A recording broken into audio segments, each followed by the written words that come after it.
Kahit nagdadalamhati sa pagkamatay ng kapatid, nananatiling matatag si Angelica de la Cruz.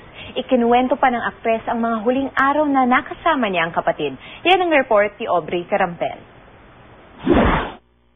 I'm doing my best to be strong for my family kasi kanina sila kukuha ng lakas, diba, syempre sa akin. Nagpakita ng katatagan si Angelica de la Cruz nang humarap sa media sa unang pagkakataon sa ikalawang gabi ng lamay ng yumaong kapatid na si Edward.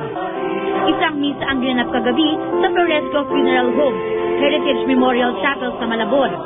Naroon ang mga kaanak at mga kaibigan ng pamilya, pati na ang mga kaibigan ni Angelica sa showbiz, sina Paolo Contis at Lian Paz. Namatay si Edward sa isang aksidente sa North Luzon Expressway sa San Simon, Pampanga noong Lunes ng umaga.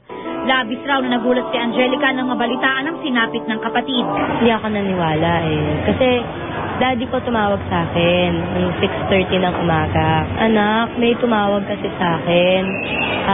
Na-aksidente daw si Edward, sabi patay daw. Malambing at mabait na kapatid daw si Edward ayon kay Angelica. Tila may premonition nga raw ang pagpanaw ni Edward. Before he died, madalas na akong dalawin kasi tapos nung gabing yun, nung namatay siya, suot ko yung t-shirt niya na pangkampanya. Kapapanalo lang bilang konsehal ng Malabon ni Edward. Nang mapag-usapan na ang tungkol dito, hindi na napigilang maging emosyonal ni Angelica. Alam daw niya kung gaano naghirap ang kapatid para manalo at nangihinayang siya na hindi man lang daw nito magagawa ang tungkulin. Nais daw ni Angelica na siya ang pumalit kay Edward bilang konsehal. Halimbawa, ikaw ang papalit, alam na kung halimbawa papayagan nila na ako ang makapalit sa kanya, alam ko na kung paano ko simulan niya. Yung naputol niya dapat gagawin.